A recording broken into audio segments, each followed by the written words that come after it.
Okay.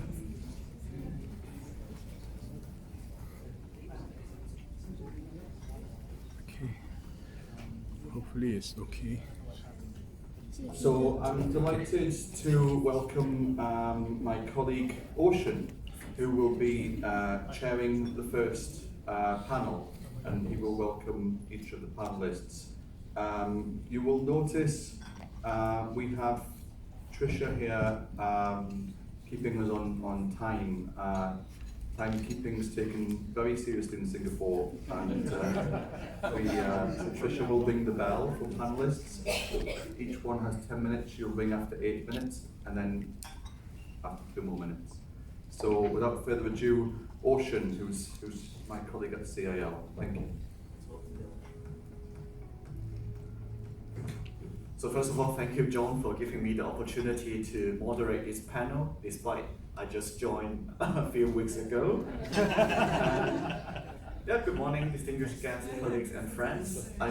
This is our first panel for this conference, which is titled Global Norms and Regional Cooperation. So my name is Lam Si Hong, and obviously I have an interesting English name for Ocean. And I'm a research fellow at the Center for International Law, CIL, at the National University of Singapore. And my research touches upon the use of AI and individual criminal responsibility. So it is my pleasure to serve as your moderator and introduce to you our great panel with 6 speakers and 5 presentations. So if I could invite the panelists to come to the table first, and I will introduce each of you individually.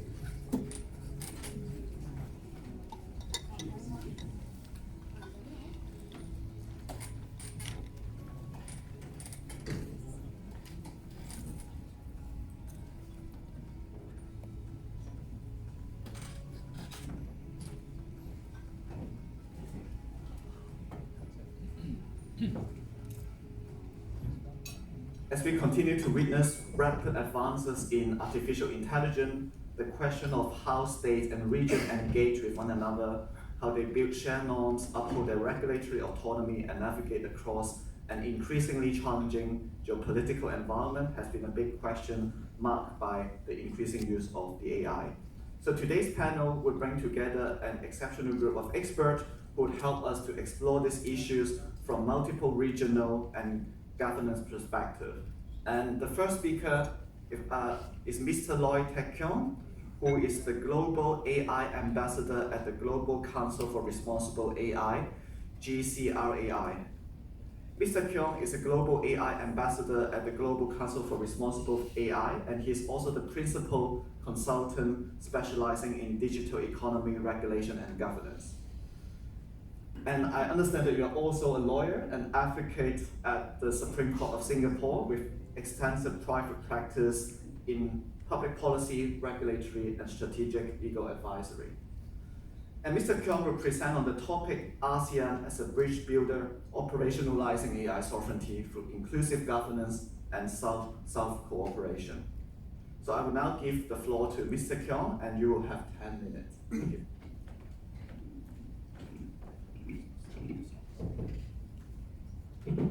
Thank you very much, Ocean. A very good morning, Your Excellencies, distinguished colleagues, and my dear ladies and gentlemen, both here in the room and joining us online.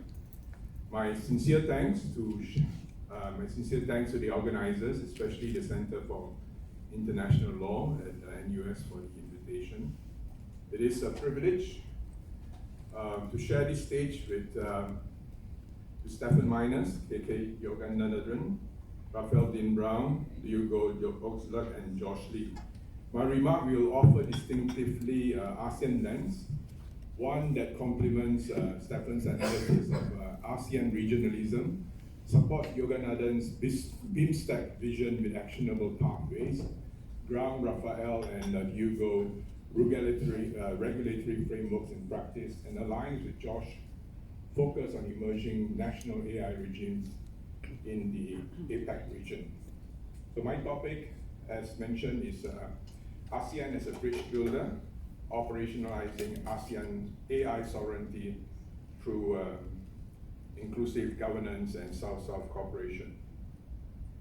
Um, so whilst Brussels, Washington, Beijing and Geneva dominate the global AI governance discourse, a quiet but confident alternative is taking shape for Southeast Asia. So 11 nations, 680 million people, a combined GDP nearing $4 trillion, and home to some of the world's fastest AI adoption rates. So what defines ASEAN is not scale alone, it is our approach. The ASEAN way: consensus, gradualism, respect for non-interference, a steadfast commitment to preserving national policy space. So in an era where digital frameworks can often feel like external imposition, ASEAN demonstrates that sovereign nations can engage fully in global data flows while retaining ultimate authority over risk thresholds, data localization, and ethical boundaries. This is AI sovereignty in action.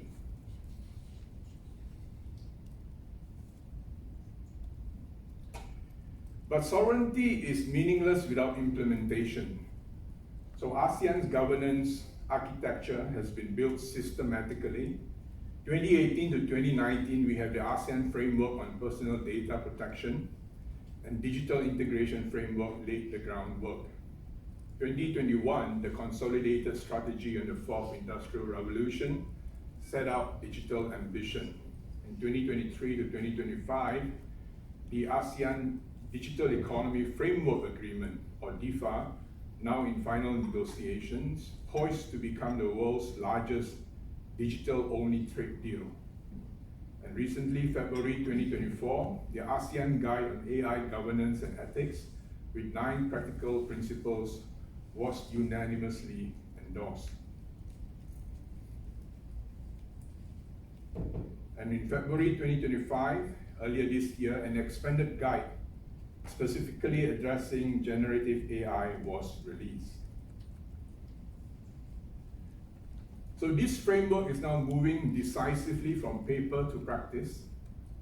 1, Singapore's AI Verify, which is Singapore's AI governance testing framework and toolkit, open source in 2024, is now in cross-border pilots with Malaysia, the Philippines, Vietnam, and Indonesia, enabling a recognized trust marks across jurisdiction. 2, national alignment is accelerating. Thailand's AI ethics guidelines and Vietnam's forthcoming AI both explicitly recognize compliance with the ASEAN Guide as satisfying core national requirements. And 3, the ASEAN AI Readiness Toolkit, deployed quietly in 2025, is helping Laos, Cambodia, and Myanmar baseline their governance capacity on their own terms. The result?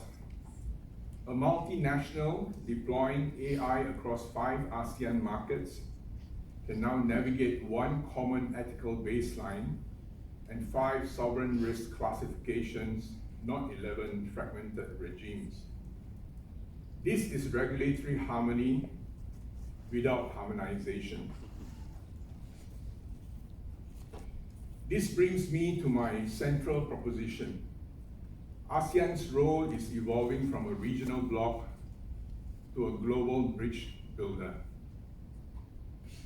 Geography is destiny. 5 ASEAN members share maritime frontiers with India and Bangladesh. We are the strategic hinge between South Asia and Southeast Asia. We are bound by shared realities: youth majority populations, climate vulnerable coastlines, agrarian economies in digital transition, and a shared conviction that the free flow of data with no conditions is not only the is not the only acceptable model. So concretely, I propose 3 actionable pathways to ASEAN BIMSTEC collaboration. First, sector-specific pilots, beginning with rice yield prediction models across the Bay of Bengal, where Thailand, Bangladesh, and Sri Lanka could share anonymized satellite and soil data under a common data trust framework. Second, mutual recognition of governance tools, where an AI verified stamp from Singapore is accepted as due diligence evidence in India's responsible AI framework and vice versa. Third, an annual ASEAN BIMSTEC AI governance dialogue track launched in 2026 when India chairs BIMSTEC, 30 regulators and ethicists, modest budget, outsized impact. So my fellow panelist Yoganathan, when you speak of BIMSTEC's vision, know that ASEAN would be ready to be your operational partner.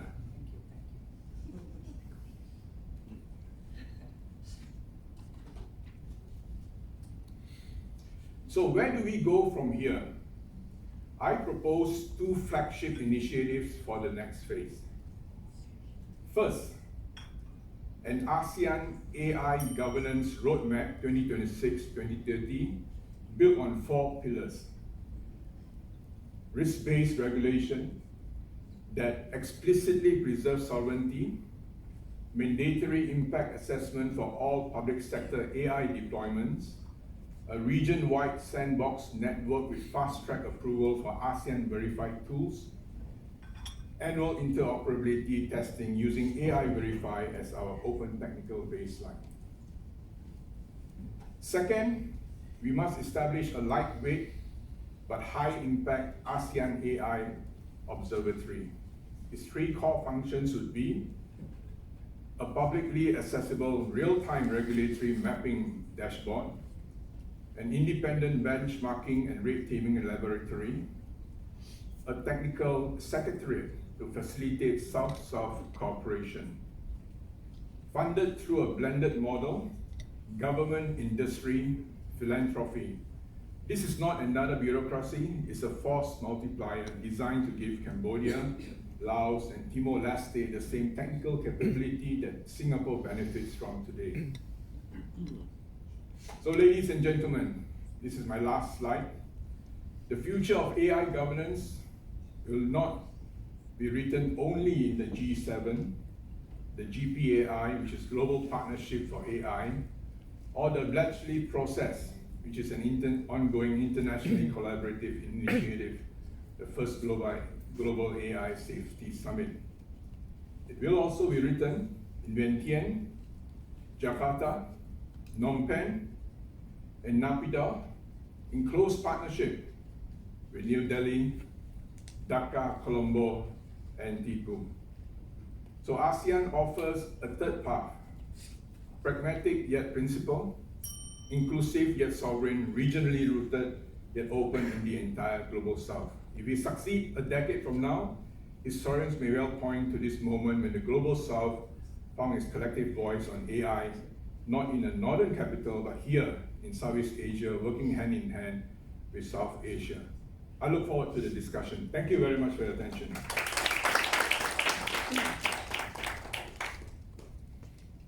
Thank you very much, Mr. Keong, for the wonderful presentation. And we will now move on to the second presentation by Professor Stephen Minas, who is a professor of law at the Peking University School of Transnational Law at the Shenzhen campus. Professor Minas currently also serves as the chair of the UNFCCC Technology Executive Committee, which also serves the UN Climate Convention and the Paris Agreement. I hope Mr. Keong's presentation gave you a good basis, because we will now move to Andong and talk about constructing AI sovereignty through Asian regionalism. Again, you have 10 minutes. Thank you. Thank you very much. Excellencies, dear colleagues, ladies and gentlemen, it is a great pleasure to be with you here today, and I add my thanks to the organisers for this wonderful event. Let me say in parenthesis, in light of the upcoming summit in India, that the United Nations Climate Technology Centre and Network is delivering a global initiative on artificial intelligence for climate action to work with developing countries to put AI to work for climate mitigation and adaptation whilst addressing the risks and challenges. And we invite all developing countries to work with us, as well as partners, academic institutions and others to collaborate in this effort under the Paris Agreement. But that is not my topic today. I am speaking today in a purely personal capacity, and I am looking at the question of, is there a distinctly Asian approach to regional cooperation for artificial intelligence sovereignty? And I have sought the answer to that question in history, precisely going back to the beginnings of Asian regionalism and indeed Global South regionalism with the Bandung Conference and some of the principles, practices, and customs that have developed from that. And my suggestion is that this legacy of diplomacy and approaches to international law does indeed shape, condition, and guide some of the approaches to AI sovereignty in this region that are indeed distinctive. I will be looking as my case study, if you like, at a different regional organization, the Shanghai Cooperation Organization. I think we've already heard from the ambassador in respect of Asean. We'll hear about BIMSTEC, and the SCO offers another lens on this question. Now, what is AI sovereignty? As academics, we like to define our terms. I've simply taken the term from the special issue, which is related to this conference, so I need not detain you by going further into that question. Now, Asian approaches to regionalism. I think we have to remember that at the time of the mid-1950s, Bandung Afro-Asian Conference, many of the Asian countries today, the states, were not yet UN members. Many of them had only recently achieved independence from their former colonial masters. So this was, in a sense, the present at the creation moment of regionalism.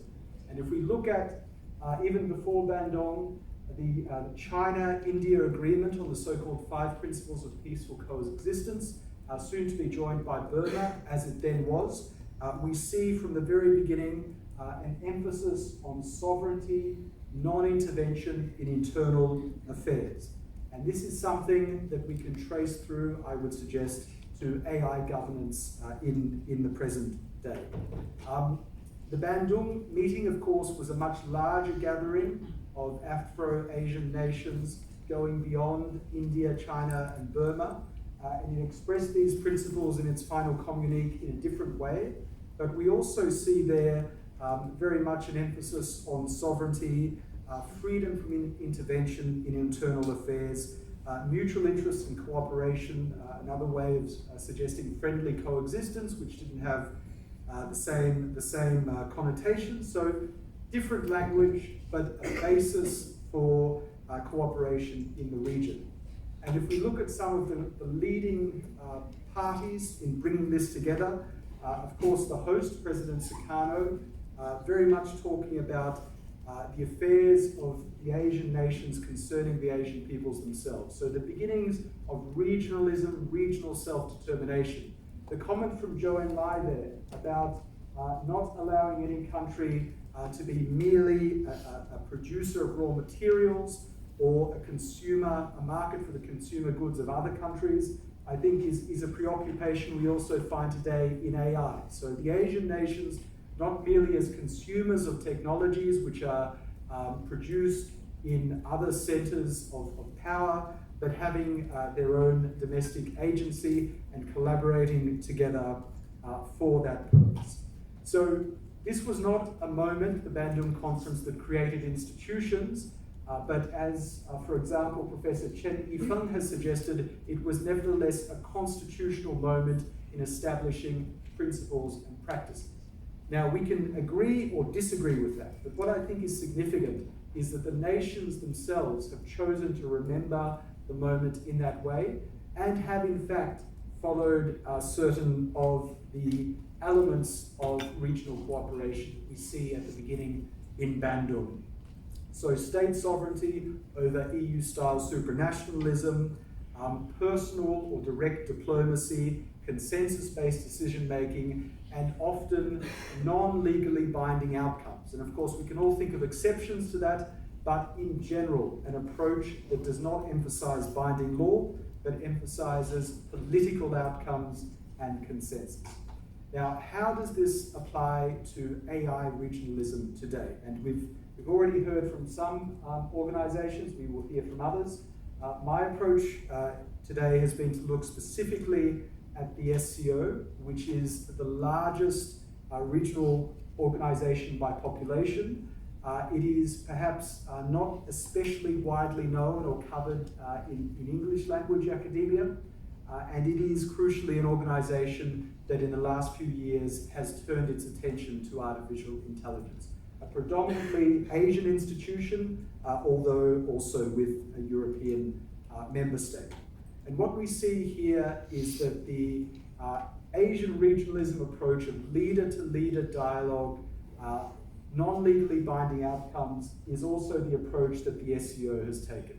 So a basic program of action on artificial intelligence from 2022, leader-level statements, including in recent months, and particular functional cooperation in areas that are of interest to the SCO. So originally a security forum, security confidence building measures, broadened out to economic and other forms of cooperation. And here we see measures of cooperation to harness AI on counterterrorism, extremism, and so forth, but also a broader program of cooperation on a variety of matters.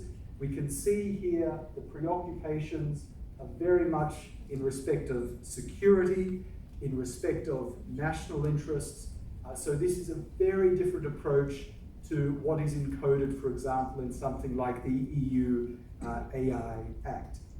The particular areas of cooperation here, again, this is voluntary cooperation that member states can opt into. It is not top-down, it is not binding, but it is attempting to create certain public goods in the region that can strengthen the ability of these countries to have their own artificial intelligence capacities. Also, in terms of the leader level direction here, we can see UN centrality, so a focus on the international system from 1945, voluntary cooperation, regional capacity building, etc. Now, I think this is something that we see echoes of in ASEAN. ASEAN has so far been more specific and more substantive in its outcomes, but we can see, I would suggest, a passing resemblance between the ASEAN way of consensus-based decision-making and the so-called Shanghai spirit of the SCO. Now, to be clear, I am not suggesting that this form of regional cooperation to safeguard AI sovereignty and to build capacity is the best approach to cooperation on AI. What I am suggesting, however, it is perhaps more scalable and more generalizable than the EU approach. Now, I have no criticism to make of the European Union here, but I think the EU approach of law-based regional integration is very difficult to export or to replicate in other regions. And what we have seen is that the Asian approaches are being taken up in broader global South fora, notably the BRICS, and are also replicated at the universal level through instruments and decisions such as the General Assembly resolution on AI capacity building. So it's not that one approach is better than the other, but there is, I would suggest, an Asian approach, and it is an approach that will have tremendous significance, not just in Asia, but within the global South more broadly. Thank you very much.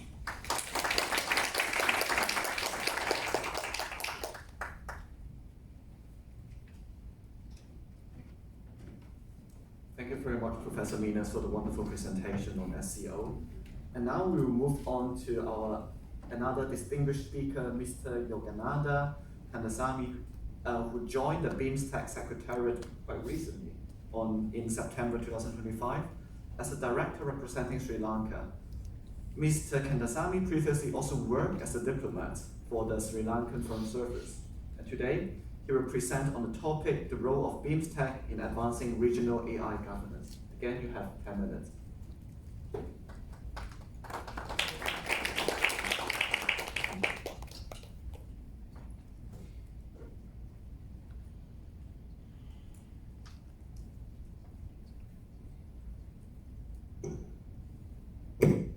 Distinguished panelists, ladies and gentlemen, good morning. I don't have slides, so and thank you so much, John and colleagues, for organizing this wonderful event. It is a privilege, and I'm honored to be part of this distinguished panel on behalf of the BIMSTEC Secretariat at such a timely and significant gathering. The topic before us this morning is global norms and regional cooperation, which goes to the very core of the BIMSTEC endeavors in advancing regional cooperation, digital economy, science, technology, and innovation. I will concentrate on the role of BIMSTEC in advancing regional AI governance. In this regard, I would like to share with you 3 brief thoughts. First, why regional AI governance matters for BIMSTEC. Second, how BIMSTEC can move swiftly and practically.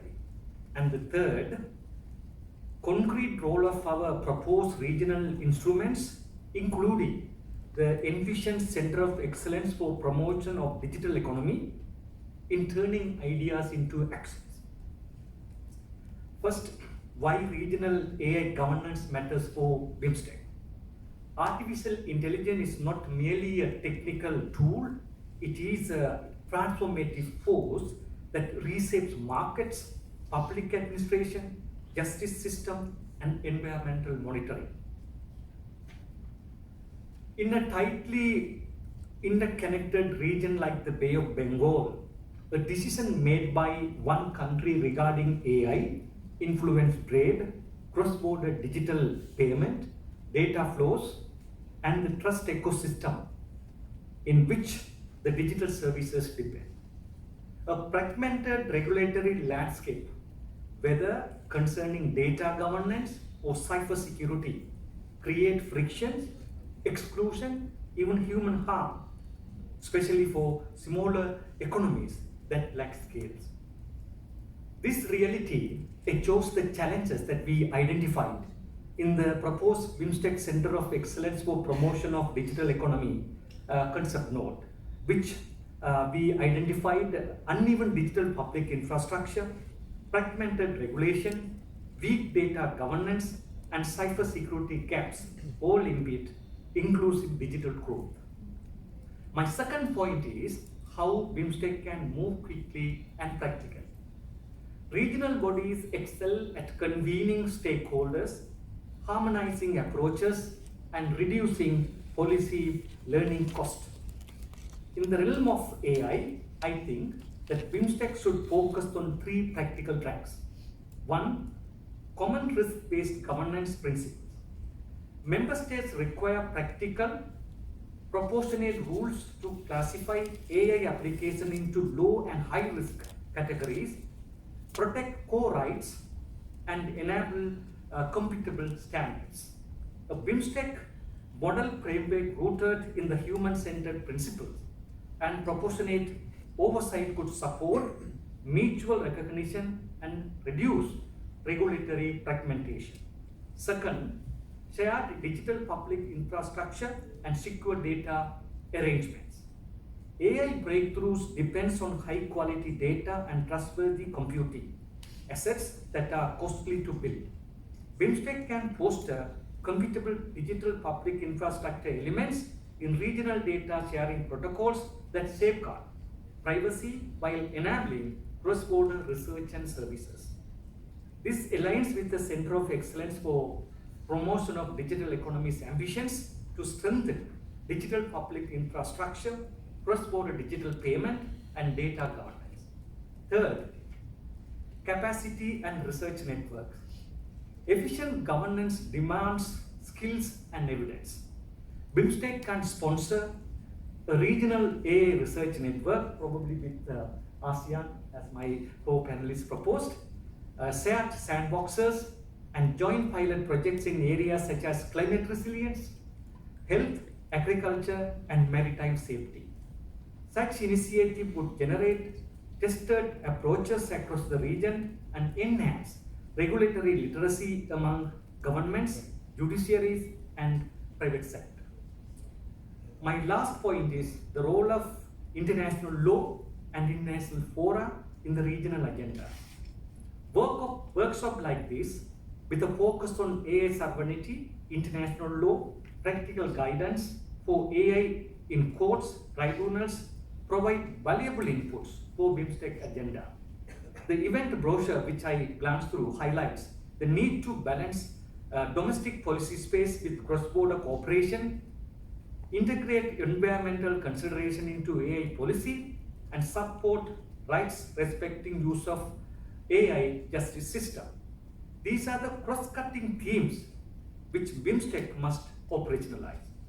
AI sovereignty is not about isolation, but about preserving policy space while cooperating on standards, data flows, and legal safeguards.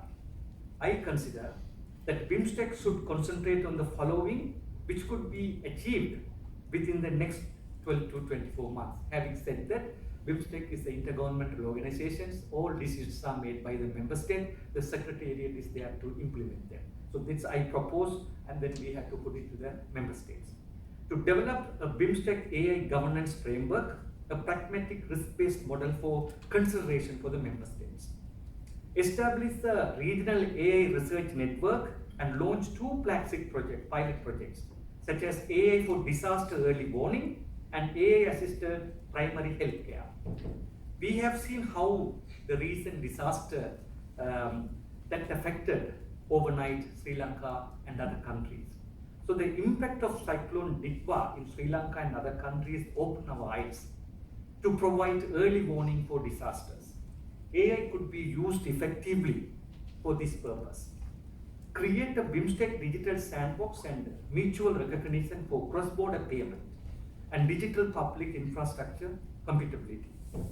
Commission a judicial AI advisory program to support fair and transparent AI use in courts and practitioner guidance for this workshop.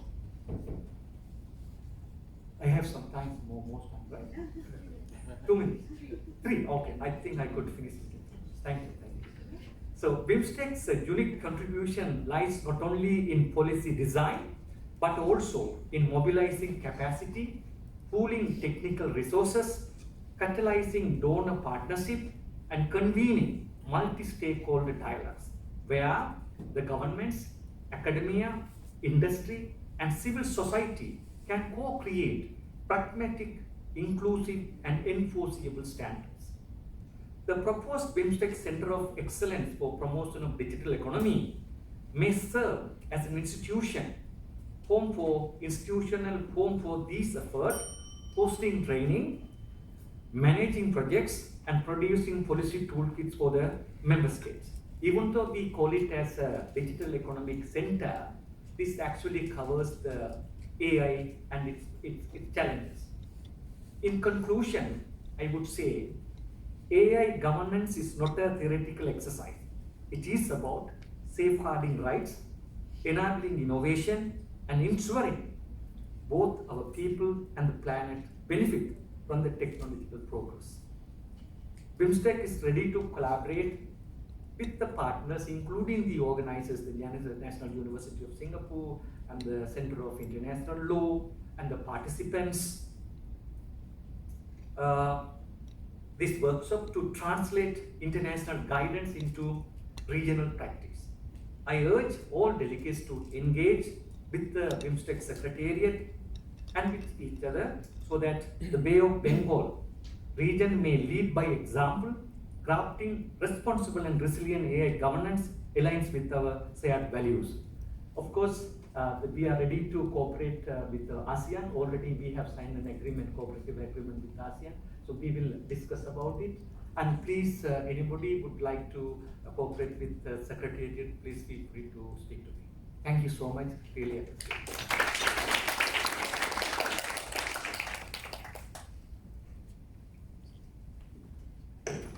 Thank you very much, Mr. Kandasamy, for presenting the BeamStack approach to AI governance. And now I think we will move from the focus from South Asia to the western part of Asia, or should I say the intersection between Europe and Asia, and then we will have a presentation by two speakers, Associate Professor Raphael Dean Brown, as well as Dr. Duygu Öztürk. Professor Raphael Dean Brown is a clinical associate professor at Qatar University College of Law. And Duygu Öztürk, if I remember correctly, used to be your PhD student, and she is now an assistant professor in the Department of International Relations at South2 University, Turkey. They will jointly present on regulatory autonomy and AI sovereignty with a specific focus on Turkey's approach toward asserting authority in the AI domain. So I will give you 15 minutes. Thank you very much.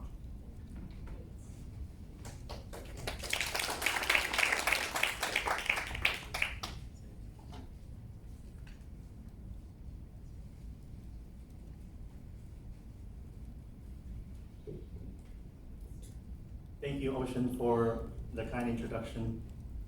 My name is Raphael Brown from Qatar University, and I'm co-presenting with Duygu Öztürk from Selçuk University. I'll be presenting on the theoretical aspect of AI sovereignty, and Duygu will be presenting on the case study of Turkey trying to implement these theories. So, our article basically examines how states navigate balance between innovation and control in the context of AI governance. And we do this through a case study of Turkey, which we think is an ideal case study because of its position between Europe and Asia. We argue that there are multiple dimensions to AI sovereignty, requiring states to adopt an adaptable governance approach. States must balance innovation imperatives with appropriate control mechanisms while managing strategic and regulatory autonomy. To demonstrate, we're going to discuss Turkey as a case study of trying to balance innovation and control within the context of AI sovereignty. I'm going to begin with the theoretical framework. Steve kind of passed through the definitions, but I can't bring myself to pass through it, so I will start with a definition of digital sovereignty, adopting Yugi's definition, which is that digital sovereignty is the need for control of the digital on the physical layer, that includes infrastructure and devices, the code layer, and the information layer. It's important to begin with this definition because the definition for AI sovereignty ties with this. AI sovereignty is basically a subset of digital sovereignty. And my definition of AI sovereignty, adopted from Roberts, is similar to Steve's definition, which is that AI sovereignty is a state's ability to exercise meaningful control over AI technologies that affects its territories and citizens. The scope of a state's AI sovereignty includes the infrastructure, human capital, and so on. Now, it's important to realize that at the heart of understanding AI sovereignty is this tension between innovation and control. This is a fundamental tension, and while innovation is driven by AI, there's promise of economic competitiveness, scientific progress that you've heard about before. On the other hand, control mechanisms are necessary to address some of the ethical, privacy, and security concerns that we have about AI. States must play this balancing act to navigate this tension and develop an AI governance framework. This tension becomes a fundamental question for states on how to conceptualize their AI sovereignty. And it inevitably leads to diverse governance models that I will talk about later on.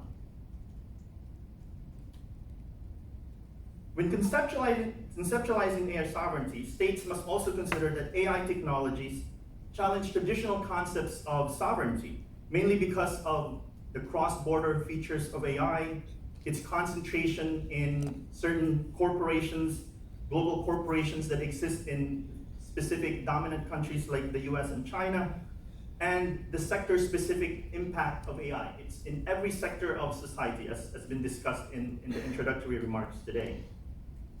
So AI systems operate across jurisdictions and complicate governance and data protections. Most importantly, it's interesting to point out that corporations like those in China and the US end up acting as quasi-sovereigns.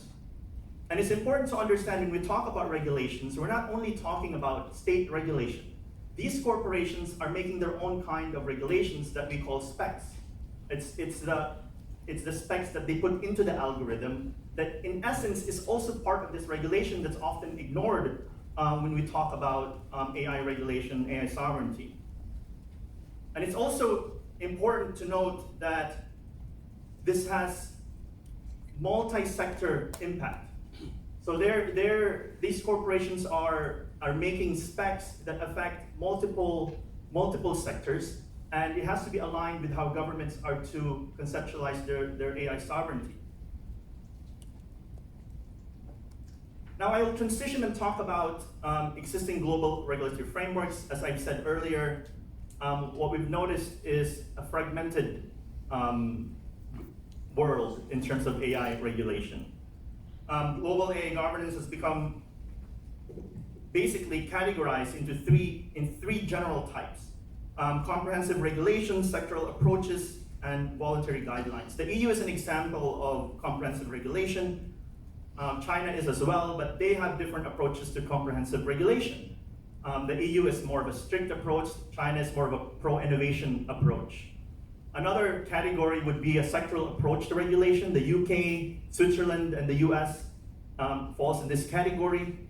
They integrate AI within existing laws, or they regulate AIs at the state level without a comprehensive AI regulation. They tend to be more pro-innovation in their AI approach. And then there's the third category, where Japan is really the ideal for this. And Japan basically takes a hands-off approach to AI regulation. I will now hand over the talk to my colleague, Doigu. I'll skip over some of the parts that I'll run out of time. I'll run out of time. I have 8 minutes. So they're running.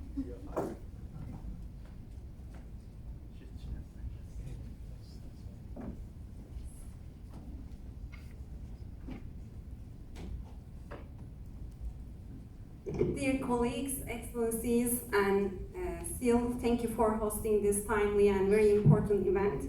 I would like to show you Turkey's roadmap very shortly. I will do my best to use the time efficiently. As you can see here in the PowerPoint, Turkey adopted its first national strategy on AI in 2021. And we know that global politics actually increasingly shaped by those who control and innovate in technology, and Turkey actually determined not to remain on the sidelines. And while developing its AI strategy, Turkey recognizes that global balance of power increasingly favors states that lead in AI development. That's the reason why the strategy is built around six key priorities and set out 24 objectives, as you see here. And these efforts actually guide Turkey's AI development efforts between 2021 and 2025. If we take quickly to regulatory approach, we will see European Union actually stands out here as a very important reference point because it already adopted a very comprehensive AI Act.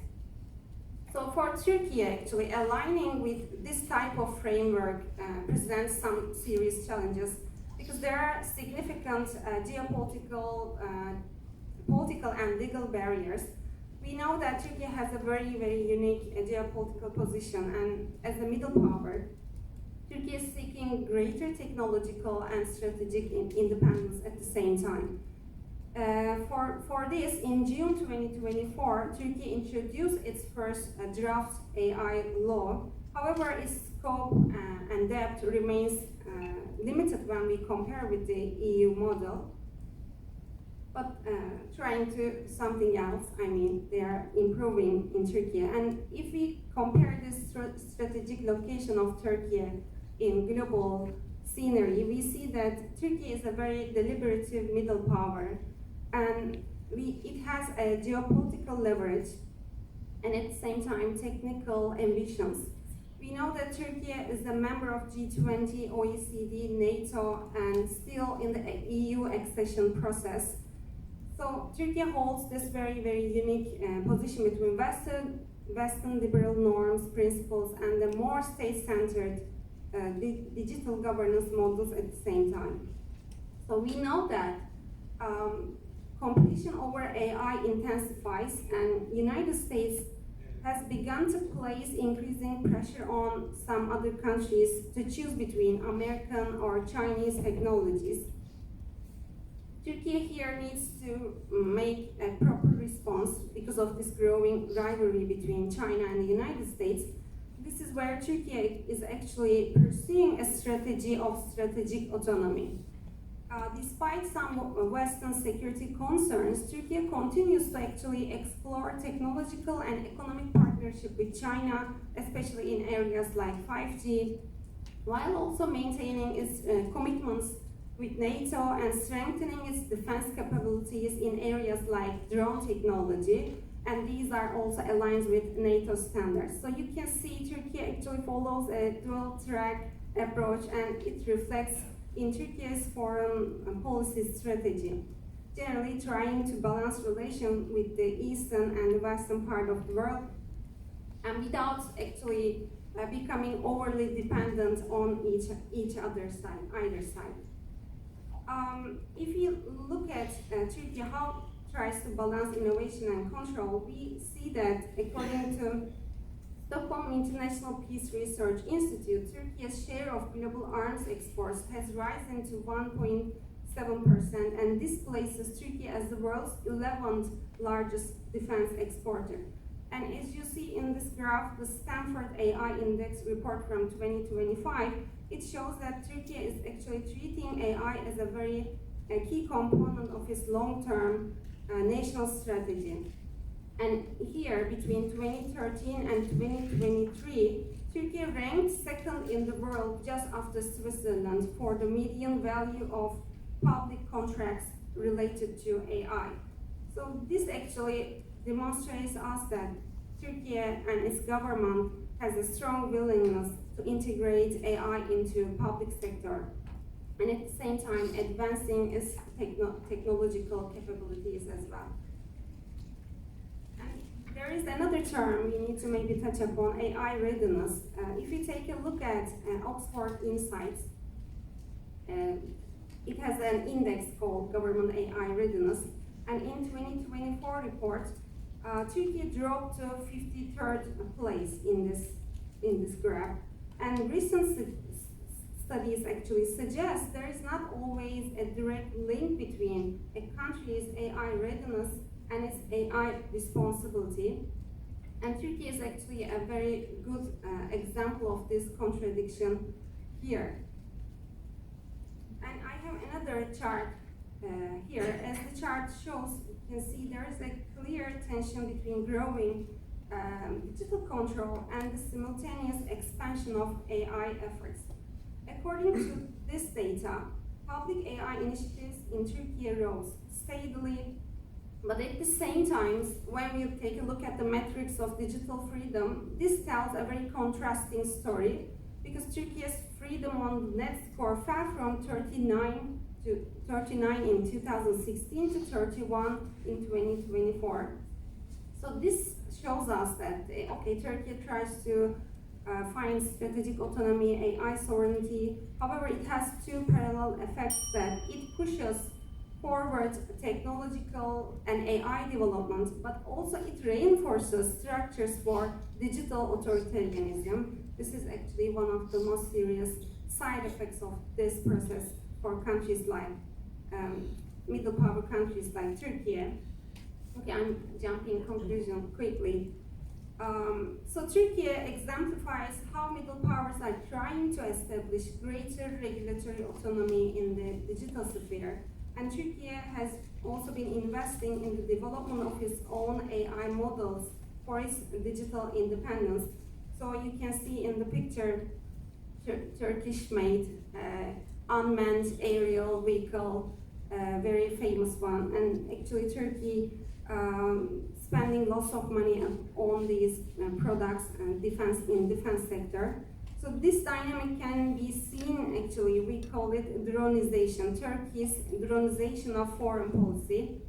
This means that Turkey uses drones as instruments of techno-nationalism and at some point domestic political control while expanding its hard power at the same time. So for Turkey to achieve long-term success in AI, Turkey must address some institutional administrative weaknesses and close the existing gaps in its draft AI law, but also needs to develop a more transparent and inclusive multilateral model maybe. So in conclusion, I would like to wrap it up.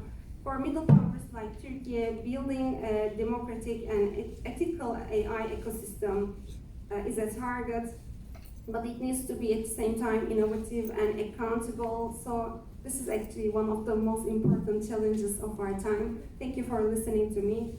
I think I did.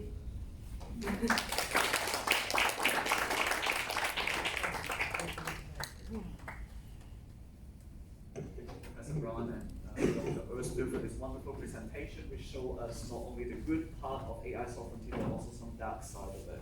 And now we can move our focus somewhere close to home, to the Asian Pacific region, and we will now have Mr. Josh Tong, who is the Managing Director of the Asian Pacific at the Future for Privacy Forum, who is also a Senior Researcher affiliate with the Center for Digital Law at SMU, the Singaporean Management University.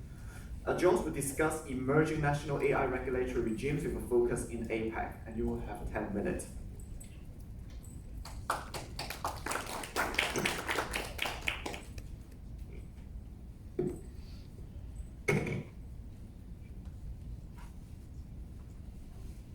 Okay, so it's past 12 p.m., so I guess good afternoon, everyone.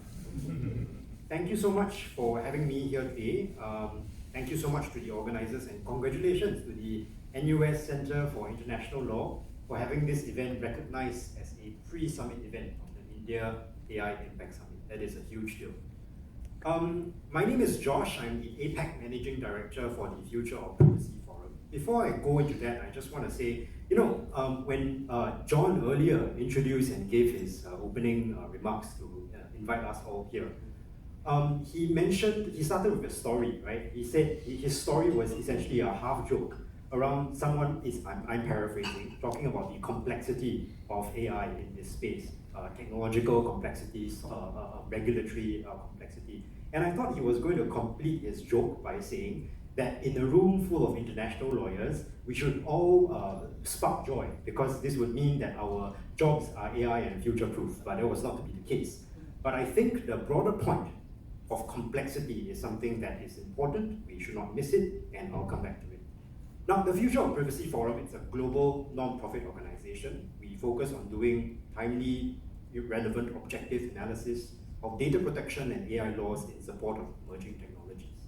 But prior to this role, I also had a role in the Personal Data Protection Commission in Singapore, where I helped to draft Singapore's Model AI Governance Framework and AI Verify. So it is with that lens that I'm taking to this presentation today. So let's go right into it. So now, the APAC region is one of the most diverse regions in the world. John mentioned that earlier.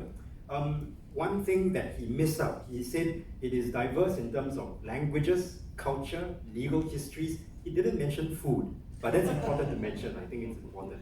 But that being said, in the data protection space, most APAC jurisdictions have hard data protection laws today. You can find a unique fingerprint in all of them.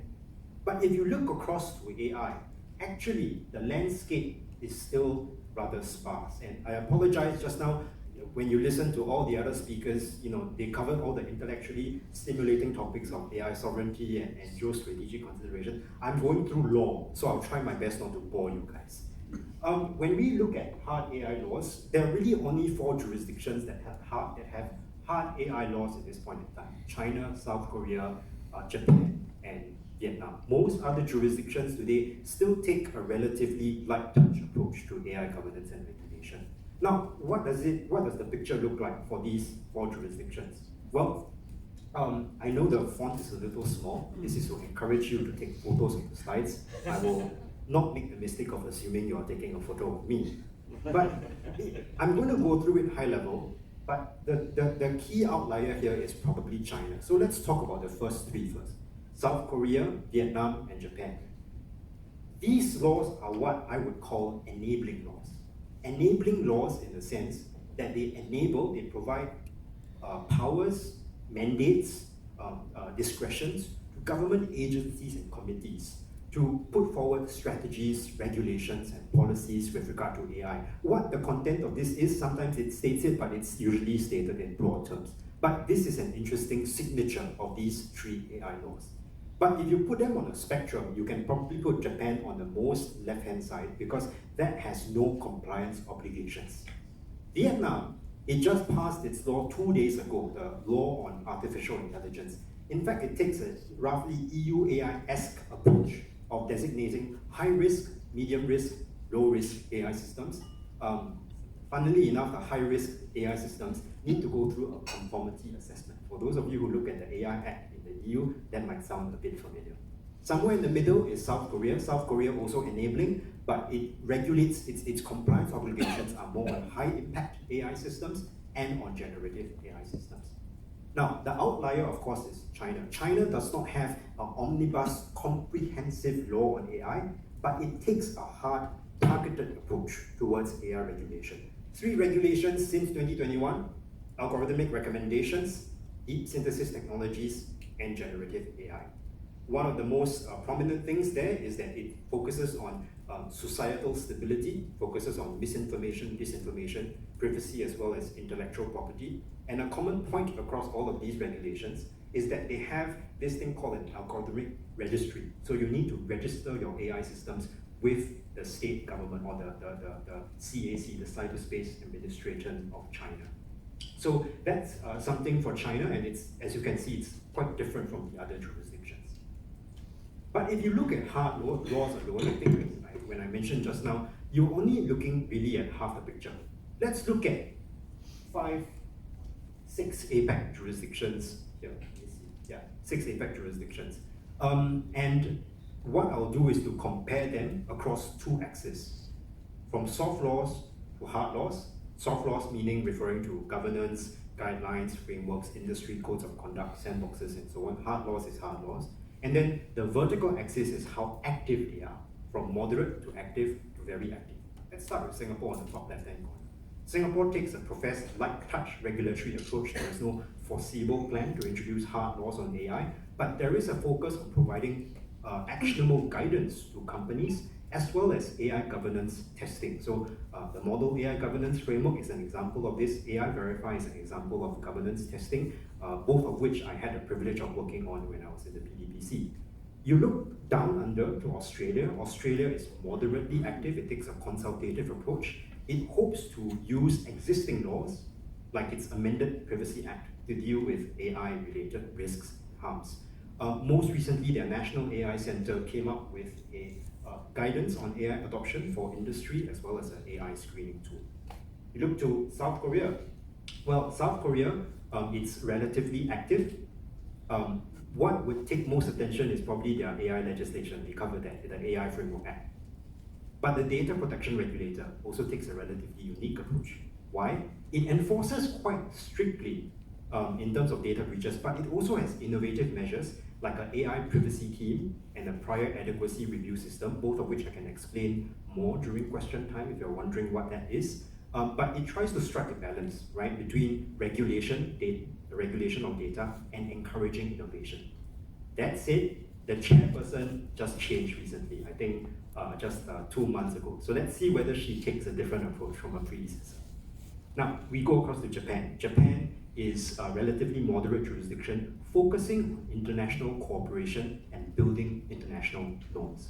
One initiative in this regard is the Hiroshima AI process that it put across when it was the G7 president in 2023. It also has an AI Promotion Act, we covered that just now. Now, India. India actually, in my latest version of the slides, I wanted to move it across, but I think I didn't have time. But actually now I should move it across to the left side, which is more the soft law side. Most recently, it came up with national AI governance guidelines, right? And it's also using existing laws such as the Digital Personal Data Protection Act. Secretary Krishnan mentioned about it just now, to regulate AI harms. My time is really, time disappears when you're having fun.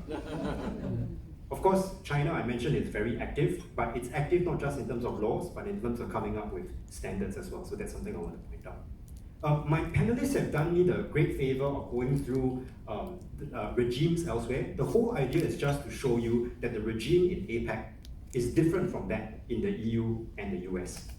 We covered the EU just now. One thing I just want to point out about the US, it's not just sector-based regulation, but it's also state-based regulation in the absence of a federal law on AI or federal initiative to regulate AI systems. Okay, I went through that very quickly, so I'm happy to answer more during question time.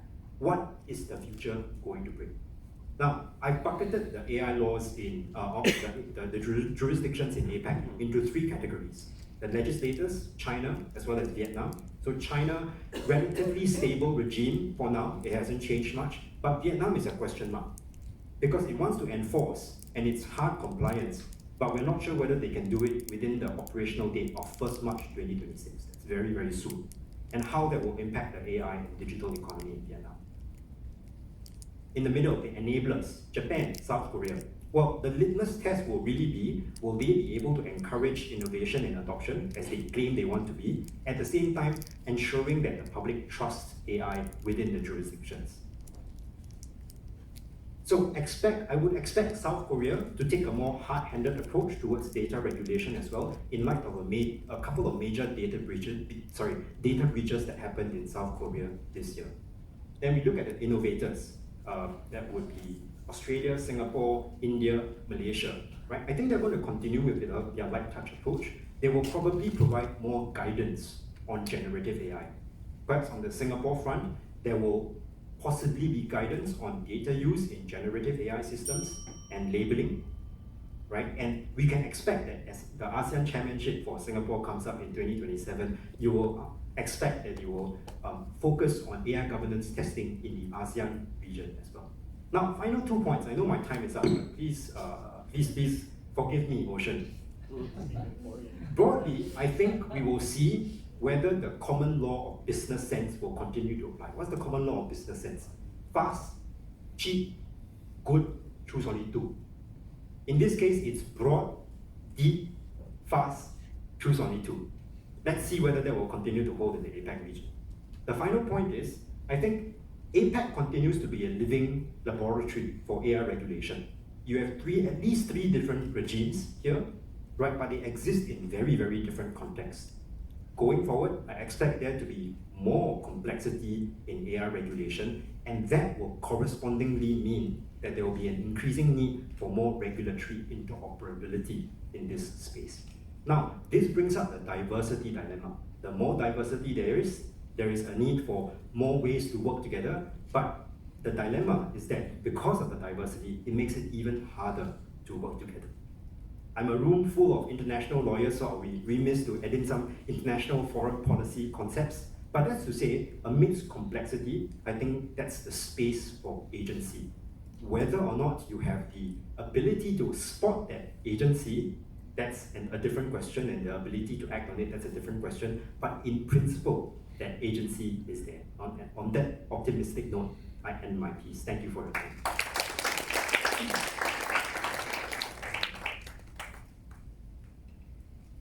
Thank you very much, Josh. You are right. Time